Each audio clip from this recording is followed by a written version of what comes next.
श्री शिवाय नमस्तुभ्यम। हम सबको पता है कि 24 जून को शिव सोमवार का बहुत ही विशेष सा दिन है और अगर आप मनोकामना को बहुत जल्दी पूरी करना चाहते हो अपनी, तो ये वीडियो आपके लिए है। बस कहीं से भी आपको आंकड़े का फूल मिल जाए ना, छोटा सा उपाय करके देख लेना, आपकी मनोकामना बहुत जल्दी पूरी होगी, जो कि पूज्य गुरु जी की कथा से सुन के बहुत अच्छे से आपको समझाऊंगा। ठीक है ना, बहुत स्पेशल, बहुत प्यारा सा उपाय है। आप सभी लोगों को कल सोमवार के दिन इस उपाय को जरूर करना। ठीक है ना, समझने की कोशिश करते हैं। देखो, जो आंकड़े का फूल होता है ना, सबसे पहले समझो कि वो दो तरीके के होते हैं ना।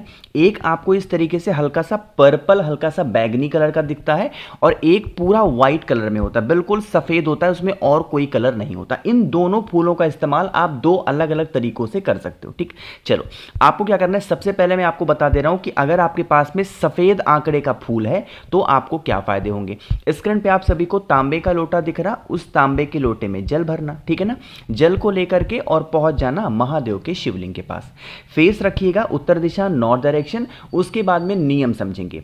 हर आंकड़े के फूल का अपना अलग नियम है। पहले हम लोग बात करते हैं सफेद आंकड़े के फूल की।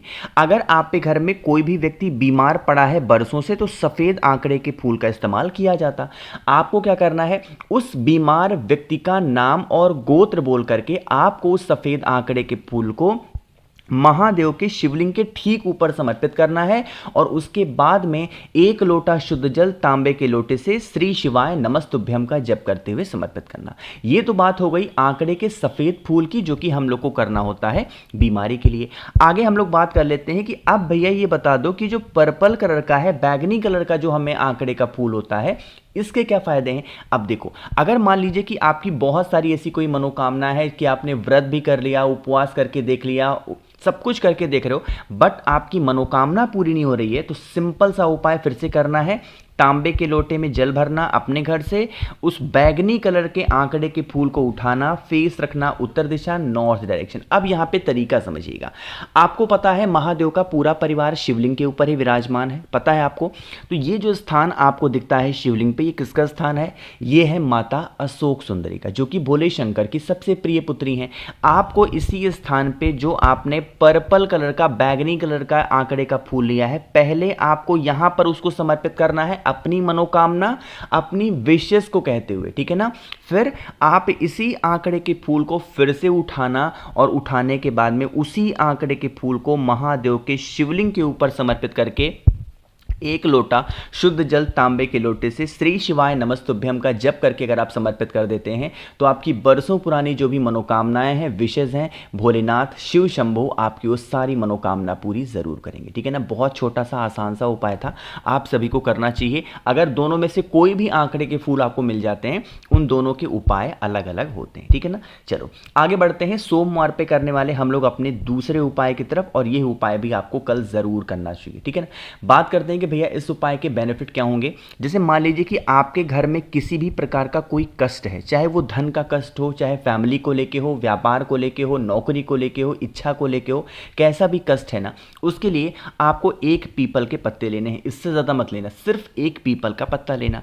उस एक पीपल के पत्ते को लेकर के चले जाओगे कहां पे? वट वृक्ष के नीचे, यानी कि बरगद पेड़ के नीचे। सुबह से लेकर के शाम तक के टाइम पे कभी भी मौका मिलता है आप जाना। ठीक है ना, उस पीपल पेड़ को, पत्ते को सबसे पहले वट पेड़ के नीचे यहां पे ऐसे रख देंगे। ठीक, रखने के बाद में जो मिट्टी वट पेड़ के नीचे है, बरगद के पेड़ की मिट्टी से ही एक आपको छोटा सा पार्थिव शिवलिंग का निर्माण करना है। ठीक, पार्थिव शिवलिंग जब बनाओगे तो उसमें जलाधारी वगैरह नहीं बनाना, सिर्फ ऐसे लिंग के फॉर्म में छोटा सा आपको ऐसे मिट्टी से बना देना। ठीक है ना, पीपल के पत्ते के ऊपर बरगद के पेड़ की मिट्टी से वट पेड़ के ही नीचे आपको उस पार्थिव शिवलिंग का निर्माण करना होगा, पीपल के पत्ते पे। ठीक है ना, करने के बाद में जो भी आपको पूजन अर्चना करनी हो, जो भी आपको चढ़ाना वगैरह हो, सब कुछ आप समर्पित कर लेना। समर्पित करते टाइम जब आप बेलपत्र समर्पित करना, तो वटकेश्वर महादेव के नाम से चढ़ाना और अपने जीवन की जो कष्ट होंगे, जो प्रार्थनाएं होंगी, वो शिव शंभु भोलेनाथ से कह देना। और हाँ, आप पार्थिव शिवलिंग की पूजन कर रहे हो तो आपको गोल बत्ती का दिया जरूर जलाना होगा। जब वह दीपक वहां पे जो आपने जलाया है वो ठंडा हो जाए, यानी कि जब बुझ जाए, तो उसके बाद में इस पार्थिव शिवलिंग को उठा करके वहीं वट पेड़ के नीचे वटकेश्वर महादेव के नाम से ही अगर आप विसर्जन कर देते हैं, तो जीवन के आपके जो कष्ट होंगे, चाहे आपको लेकर के हों या फिर आपकी फैमिली को लेकर हों, परिवार में किसी भी सदस्य को लेकर के होंगे तो वो सारे कष्ट आपके घर से हमेशा के लिए खत्म हो जाएंगे। बहुत छोटा सा उपाय था, करिएगा ज़रूर, ठीक है ना। तो 2 उपाय की तो हमने बात यहाँ पे कर ली है। आगे बढ़ते हैं इस वीडियो के हम लोग अपने तीसरे उपाय की तरफ, और ये जो तीसरा उपाय है आपको करना है गंगा जल से। लेकिन क्या फ़ायदे हैं उससे पहले जल्दी से करिए वीडियो को लाइक, और मेरे जितने भी भाई बहन आवाज़ मेरी पहली बार सुन रहे हैं चैनल को ज़रूर सब्सक्राइब करेंगे, ठीक है ना। देखो समझने की कोशिश करते हैं सबसे पहले कि अगर आप इस उपाय को करते हो तो आपको इससे फ़ायदा क्या होगा। यहाँ पे आप सभी को गंगा जल दिख रहा है, आपके घर में गंगा जल होगा, बहुत ज़्यादा नहीं, थोड़ा सा हमें गंगा जल की ज़रूरत होगी। गंगा जल के साथ में आपको शमी के पत्ते की भी ज़रूरत होगी। कितने? 2 शमी के पत्ते लेना, इससे ज़्यादा नहीं लेना। मेरे जितने भाई बहन वीडियो देख रहे हैं, अगर आपको शमी का पत्ता नहीं मिलता तो उसकी जगह पे आप 2 चावल के दाने का भी इस्तेमाल कर सकते हो, ठीक है ना। ले लिया। उसके बाद में एक तांबे का लोटा लेंगे, उस तांबे के लोटे में जल भरेंगे। जो मैंने आपको गंगा जल दिखाया उस गंगा जल को कलश के अंदर डाल देंगे, लेकिन शमी के पत्ते को कलश के अंदर नहीं डालेंगे, ठीक है ना।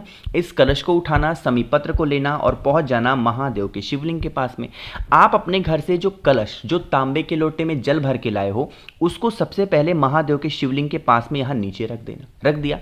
आपके पास में 3 शमी के पत्ते हैं, अरे है कि नहीं है। उन 3 शमी के पत्ते को अपने राइट हैंड में, दाहिने हाथ में, सीधे हाथ में लेकर के आपको सिर्फ इस कलश में टच कराना है। कलश के अंदर जल में नहीं छुआना है, सिर्फ आपको इस कलश पे टच कराना है। और उसके बाद में जो भी आपकी तकलीफें हो, जो भी आपकी प्रॉब्लम्स हो, उन सभी समस्याओं का ध्यान करते हुए शमी के पत्ते को महादेव के शिवलिंग के ठीक ऊपर एक एक करके आपको समर्पित करना, ठीक है ना।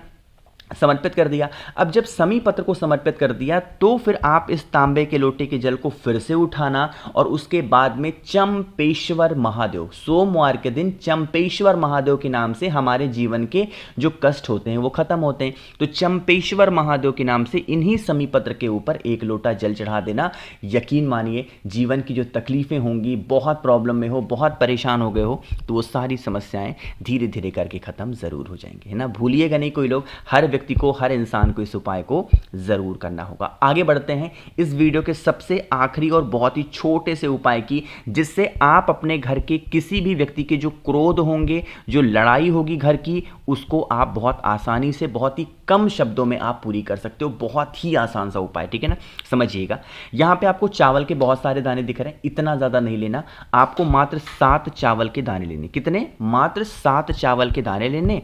और उसके बाद में एक आपको ऐसे तांबे का लोटा लेना। तांबे के लोटे में जल भरेंगे, चावल के दाने को तांबे के लोटे में बिल्कुल भी नहीं डालेंगे। आप इन सभी चीज़ों को उठाना और पहुंच जाना महादेव के शिवलिंग के पास में। फेस हमेशा रखिएगा उत्तर दिशा, यानी कि नॉर्थ डायरेक्शन। आपके पास में है 7 चावल के दाने और आपके पास में है 1 लोटा जला। मैंने आपको कई बार, क्या हजारों बार बता रखा है, महादेव के शिवलिंग के ऊपर जो माता अशोक सुंदरी का स्थान होता है, आप किसी भी इंसान के क्रोध को खत्म करना है तो माता अशोक सुंदरी की पूजन करनी चाहिए, ठीक है ना। क्या करना है, आपको उन्हीं 7 चावल के दाने को माता अशोक सुंदरी के स्थान पे समर्पित करना। सुबह करना है सुबह करो, शाम को करना शाम को करो, मन है घर पे करो, मन है मंदिर में, कहीं पे भी कर सकते। जब आप 7 चावल का दाना समर्पित कर चुके हैं, अभी जल मत चढ़ाना, अब हाथ जोड़ करके माता अशोक सुंदरी से विनती करेंगे, हे माता, हमारे घर का ये व्यक्ति है, बहुत क्रोध करता, बहुत गुस्सा करता, आप इसके गुस्से को शांत करें, आप इसे शांत बनाएं, जिससे हमारा पूरा परिवार सुखमय तरीके से अपना जीवन व्यतीत करें। अपने अकॉर्डिंग जैसे भी प्रार्थना करनी है प्रार्थना करेंगे। अब बात आती है जल चढ़ाने वाली। तो जल हम सभी लोगों को महादेव के शिवलिंग के ऊपर नहीं समर्पित करना। लड़ाई झगड़े के लिए अगर जल चढ़ाते हैं, क्रोध के लिए, तो माता के हस्त कमल पर गोल गोल आशुतोष महादेव के नाम से चढ़ाना चाहिए। कौन से महादेव?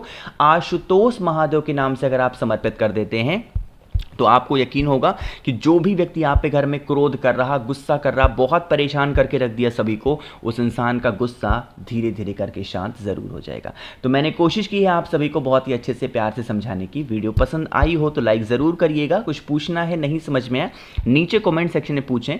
बाकी मेरे जितने भी भाई बहन आवाज़ मेरी पहली बार सुन रहे हैं, चैनल को ज़रूर सब्सक्राइब करिएगा। श्री शिवाय, नमस्तुभ्यम।